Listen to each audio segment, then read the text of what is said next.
9 experienced hikers entered the frozen mountains of Russia. None of them survived.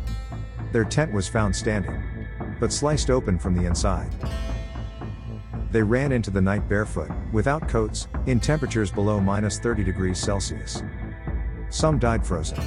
Others suffered injuries so severe they looked like victims of a car crash. To this day, no explanation fully fits the evidence. This is the Dyatlov Pass Incident. In January of 1959, 9 young hikers from the Soviet Union began an expedition across the northern Ural Mountains. They were not amateurs. These were experienced students and graduates from the Ural Polytechnic Institute, trained to survive extreme winter conditions. Their leader was 23-year-old Igor Dyatlov. Their destination was a remote mountain pass, later named Dyatlov Pass, one of the most isolated regions in the Soviet Union. They carried cameras, journals, radios, maps, and enough supplies to last weeks. Friends described the group as confident, optimistic, and well prepared. There was no sign of fear. 2:10 to 3:30, La Desaparecion. The group was expected to return in early February. When no word came, friends and family waited. Then they worried. Then they panicked. A search team was finally sent weeks later. What they found would shock even the most hardened investigators. On a snowy slope, rescuers discovered the hiker's tent. It was still standing. But there was something terribly wrong. The tent had been cut open. From the inside. Inside the tent were boots, coats, food, money, documents. Everything they needed to survive. Outside, footprints led away from the tent. Bare feet. Socks. No shoes.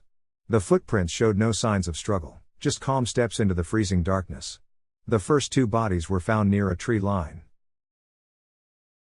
They were almost naked. Their hands were burned, as if they had tried desperately to warm themselves over a fire. Branches above them were broken, suggesting someone climbed the tree.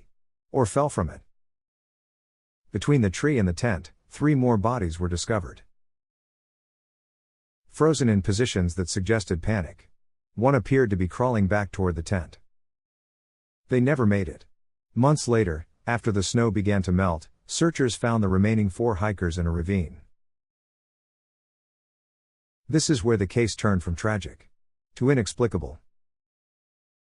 Several had massive internal injuries. Crushed ribs.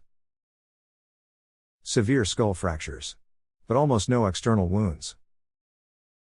Medical experts said the force required was comparable to a high-speed car accident. One woman was missing her tongue. Another had no eyes. Soft tissue damage that could not be explained by frost or animals alone. Then came the strangest detail of all. Radiation was found on some of the hikers' clothing. Witnesses in nearby villages reported seeing orange lights in the sky that same night. The investigation was suddenly closed. Files were classified. The official Soviet conclusion stated only one thing. The hikers died due to a compelling unknown force. No explanation of what that force was. No criminal charges. No follow-up. Over the decades, theories have flooded in. An avalanche. Secret military weapons testing. Infrasound causing sudden panic. Experimental technology. Even paranormal encounters. Each theory explains parts of the evidence. None explain everything.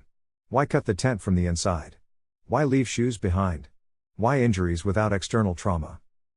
More than 60 years later, the Dyatlov Pass incident remains unsolved. 9 experienced hikers ran into a frozen night. Without shoes.